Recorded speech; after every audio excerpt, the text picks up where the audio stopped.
Planet Finance Business School, High-Tech City, Hyderabad. BCom, BBA, PGDM, MBA. Call 9000 భారతదేశంలోని ప్రముఖ retail సంస్థలో ఒకటైన Reliance retail beauty personal care రంగంలో తన విస్తరణను మరింత వేగంగా కొనసాగిస్తోంది.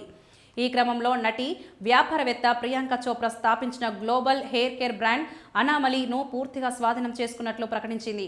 ఈ ఒప్పందంతో బ్రాండ్కు సంబంధించిన ట్రేడ్ మార్కులు, డిజిటల్ ప్లాట్ఫామ్లు, అలాగే ఇతర మేధో సంపత్తి హక్కులు అన్నీ రిలయన్స్ రిటైల్ ఆధీనంలోకి వచ్చాయి. అయితే ఈ డీల్ విలువను కంపెనీ వెల్లడించలేదు.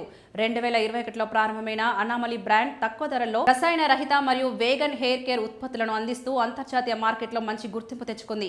ఇప్పుడు ఈ బ్రాండ్ను రిలయన్స్ తన బ్యూటీ ప్లాట్ఫామ్ తిరా ద్వారా భారత్తో పాటు విదేశాల్లో విస్తరించనుంది. కంపెనీ ప్రకారం భారతదేశమే ఈ బ్రాండ్కు ప్రధాన మార్కెట్గా ఉండగా ఉత్తర అమెరికా, యూకే, మధ్యప్రాచ్య దేశాల్లో కూడా విస్తరణ ప్రణాళికలు సిద్ధంగా ఉన్నాయి. ఈ ఒప్పందాన్ని వ్యూహాత్మకంగా కీలకమైన ముందడుగుగా ఇషా అంబానీ పేర్కొన్నారు. అనామలీ బ్రాండ్ నాణ్యత, అందుబాటు ధరలు, గ్లోబల్ ఆకర్షణ ఇవన్నీ కలిసి భవిష్యత్తులో వృద్ధికి దోహదపడతాయని ఆమె తెలిపారు. వినియోగదారుల డేటా, మార్కెట్ విశ్లేషణ ఆధారంగా కొత్త ఉత్పత్తుల అభివృద్ధిపై కూడా కంపెనీ దృష్టి పెట్టనుంది. ఇక ప్రియాంక చోప్రా ఈ బ్రాండ్లో క్రియేటివ్ డైరెక్టర్గా కొనసాగనున్నారు. ఉత్పత్తి రూపకల్పన, కొత్త ఆలోచనలు, బ్రాండ్ దిశలో ఆమె కీలక పాత్ర పోషిస్తారని కంపెనీ స్పష్టం చేసింది. ఈ భాగస్వామ్యం ద్వారా అనామలీ బ్రాండ్ మరింత విస్తృత వినియోగదారులకు చేరుకునే అవకాశం ఉందని అంచనా వేస్తున్నారు.